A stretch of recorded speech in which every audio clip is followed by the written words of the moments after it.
বাজে মাত্র 7:15। উঠেছি 6:30টার সময় উঠেছি, কিন্তু বিছানা ছাড়িনি অত তাড়াতাড়ি। কারণ এখন কি বলতো, সকালে রুটি আর করছি না, পারছি না আর কি, হাতের জন্য। আর হাতের ব্যথাটা প্রচণ্ড ব্যথা, মানে ফ্রোজেন সোলজারে যে এত ব্যথা হয় বুঝতে পারিনি কোনোদিনও। রাত্রিবেলায় ঠিকঠাক করে, মানে সারাদিন আমি থাকি, কিন্তু রাত্রিবেলায় শুলে পরে যেন ব্যথা যেন আরও বেড়ে যায়। আর ঘুমের করে খেয়াল থাকে না, হাতটা দিয়ে মানে পাশ ফিরতে গেলে এমনভাবে পাশ ফিরতে গেলাম, হয়তো লাগলো, আর মাথা খারাপ হয়ে যায়, তখন এত ব্যথা হয়। Good morning, welcome to our new blog. কেমন আছো সবাই? আশা করছি সবাই খুব ভালো আছো, সুস্থ আছো, পজিটিভ আছো। আজকে বাইরে কিন্তু সকাল থেকে যে একটু রোদ খুব, কালকে যেমন উঠেছে সকাল থেকে খুব ভালো রোদ উঠেছে, আজকে একটু রোদটা খুব কম আছে। জানি না বৃষ্টি তো কিছু নেই, প্রচণ্ড গরম, মানে মারাত্মক রকমভাবে গরম। উঠে চা করা হয়ে গেছে, চা খাওয়াও হয়ে গেছে আমার। তো কালকে রাত্রেবেলায় আর আমি নিচে নামিনি বলে পাউরুটি আনা হয়নি। তো আমি এখন বললাম একটু পাউরুটি আর দিয়ে যেতে, কারণ ছেলে পাউরুটি খেয়ে নেয়, আর ওকেও টাকা দিয়ে দিই, ও ভাত খেয়ে নেয় কলেজে অফিসে গিয়ে। আর কালকে ঘুগনি করেছিলাম, ঘুগনিটা অনেকটাই ছিল, তো ঘুগনিটা একটু গরম করলাম, গরম করে টিফিনে রাখলাম। ওর বাবা যদি নিয়ে যাবে, আর ছেলেকে জিজ্ঞাসা করবো, যদি নিয়ে যায় তাহলে নেবে, আর না নিলে ও ভাত খেয়ে নেবে। কালকে বিকেলবেলা রাত্রেবেলার দিকে ভাবলাম ভরে রাখি তখন 2টো বোতলে জল ছিল, রাত্রেবেলা খাওয়ার পর 2টো বোতলের জল শেষ। এখন না ভরলেই নয়, বাই চান্স কালকে সকালবেলা একটু লোডশেডিং হয়ে গেছে, আগে জলটা ভরে নিই। ছেলে উঠে গেছে, চা দিলাম, ডিউটি বেরিয়ে গেল, চা দিলাম আর একটু কেক দিলাম, না চাটা খা, পরে পাউরুটি দিয়ে চা দিয়ে দিলাম। বললাম না, কালকেও সকালবেলায় লাইট দিয়েছিল একবার 10 মিনিটের জন্য, এখন 2টো বোতল ভরা হলো, বন্ধ হয়ে গেল। এইটাই ভয় পাচ্ছিলাম। বললাম জলটা ভরে নি, জলটা ভরে ইয়ে করবো, ছেলের জামা আয়রন করবো।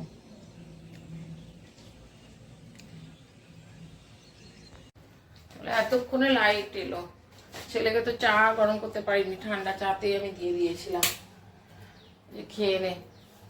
তবে আবার আয়রন করতে গেলাম, যে লাইট চলে এসছে, আয়রনগুলো করে দিই। 2-3টে জামা আয়রন করলাম, এখন জলগুলো আগে ভরি, তারপর অন্য কাজ। জলটাও ভরা হলো, ছেলেও বেরোলো, তাড়াহুড়ো লেগে যায় সকালবেলায়।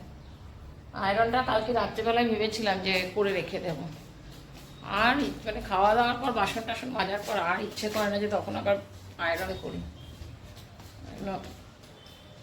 সকালের জন্য রেখে দিই, আর সকালে সব কাজ করতে হলে মুশকিল হয়ে যায় তখন।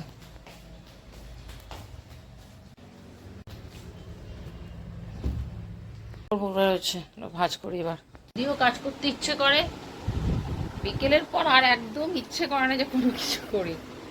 তবে এখনো করিনি, টিফিন করিনি। ছেলে চলে যাওয়ার পর একটু বসেছিলাম, একটু এই ইউটিউবে নিউজগুলো দেখছিলাম, চা করে একটুখানি চা দিয়ে পাউরুটি খেয়ে নিই। রান্না করতে হবে, একটু বাঁধাকপি ছিল, বাঁধাকপিটা কাটতে হবে, তো কেটে রাখবো, অন্য সময় করব, এখন করার নেই। কারণ আমার মাছের ঝোল রয়েছে, মাছের ঝোল ভাত হয়ে যাবে আমার খাওয়া। দেখি কি করি। পাউরুটি আর চা করেছি একটুখানি।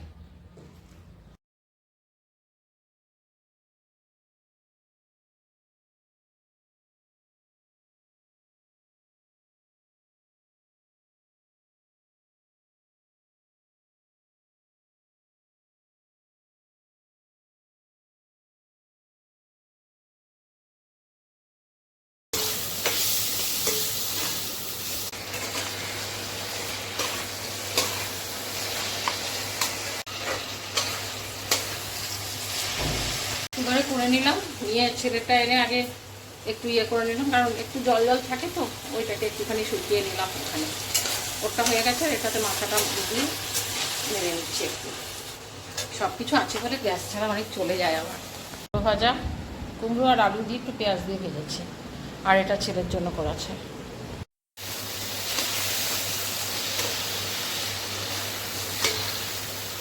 চলো হয়ে গেছে, বাসন টাসন মাজা টাজা সব বাসন ভেজে উঠিয়ে দিয়েছি, এবার চান করবো আগে। পুরো মেঘ করে গেছে, জানি না বৃষ্টি আসবে কিনা। বাজে 1:45, আলাম খেয়ে নি, খিদে পেয়েছে। কুমড়ো ভাজা আর বাঁধাকপির তরকারি, বসে খাই না, প্লেটে খাবার নিয়ে দিই, ঘরে চলে যাই, ঘরে গিয়ে খাই। মাছ আর বার করলাম না, ওই তরকারিটা দিয়ে আর কুমড়ো ভাজা দিয়ে খেয়ে নেবো। বার করা মানে আবার এখন গরম করো এই করা আর ইচ্ছে করছে না।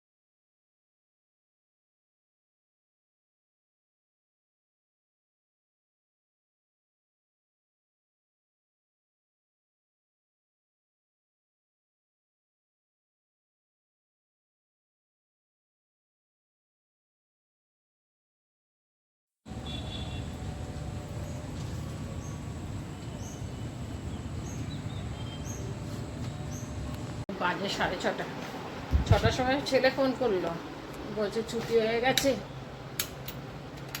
আসছি। আমি একটুখানি শুয়েছিলাম দুপুরবেলায়, তারপরে উঠে জামা কাপড়গুলো সকালবেলায় ভাঁজ করিনি, আর পারছিলাম না সকালবেলায়, যার জন্য আর সকালে ভাঁজ করিনি। দিয়ে এখন উঠে পরে ভাঁজ টাজ করে তারপরে একটুখানি খবরটা দেখছিলাম ইউটিউবেই বসে বসে। ছেলে 6টার সময় ফোন করলো, বলে ছুটি হয়ে গেছে আসছি। না মায় অনেকগুলো কাপড় ছিল আজকে ভাঁজ করা, আবার ইয়েতেও মেশিনে আরও কাপড় ঢোকানো হয়ে গেছে, মানে কালকেই হয়তো কাচতে হবে।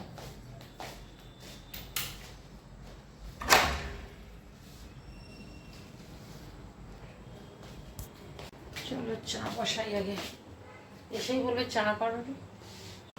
ঘুগনি রয়েছে কতটা, গরম বসাই মাইক্রোওভেনে।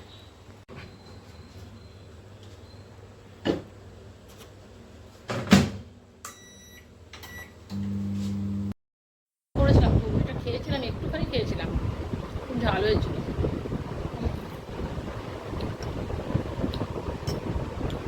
আজকে একটু টক দিয়েছি, ঝালটা একটু কেটে গেছে। গরম করলাম, সব গরম করলাম। এখন ছেলে বলছে খাবো না, ও না এসে পরে খেয়ে নেয়, তারপরে শুরু করে খাবো না। আসলে এসে পরে সন্ধ্যাবেলা 7:30টার সময় একটুখানি ওই আজকে বোধহয় ঘুগনি মুড়ি খেলো, কালকে ঘুগনি পাউরুটি খেয়েছে। বললাম বাঁধাকপির তরকারি করেছি তোর জন্য নিরামিষ, বাঁধাকপির তরকারিটা ভালোবাসে খেতে, না খাবো না, ইচ্ছে নেই খেতে। চলো ভিডিওটাও আমি এখানেই এন্ড করছি। সকালে যা খাবার ছিল সবগুলোই গরম করে নিলাম, ওটাই মাছ রয়েছে এখনও, আর মাছ আর বের করতে ইচ্ছে করছে না। বাঁধাকপির তরকারিটা এত ভালো লাগে না, এই বাঁধাকপির তরকারি দিয়ে আমার সকাল খাই। তা কুমড়ো ভাজা আমার জন্য অল্প রয়েছে এখন, ওইটা তো কেউ খাবে না, ওটা আমাকেই শেষ করতে হবে। চলো এই পর্যন্ত যদি তোমরা ভিডিওটা দেখেছো তোমাদের ভালো লেগেছে, আর যদি ভালো লেগে থাকে তাহলে প্লিজ তোমরা লাইক কমেন্ট শেয়ার সাবস্ক্রাইব করো। তোমরা ভালো থেকো, সুস্থ থেকো, নেক্সট ব্লগে আবার দেখা হবে, ততক্ষণ পর্যন্ত টাটা।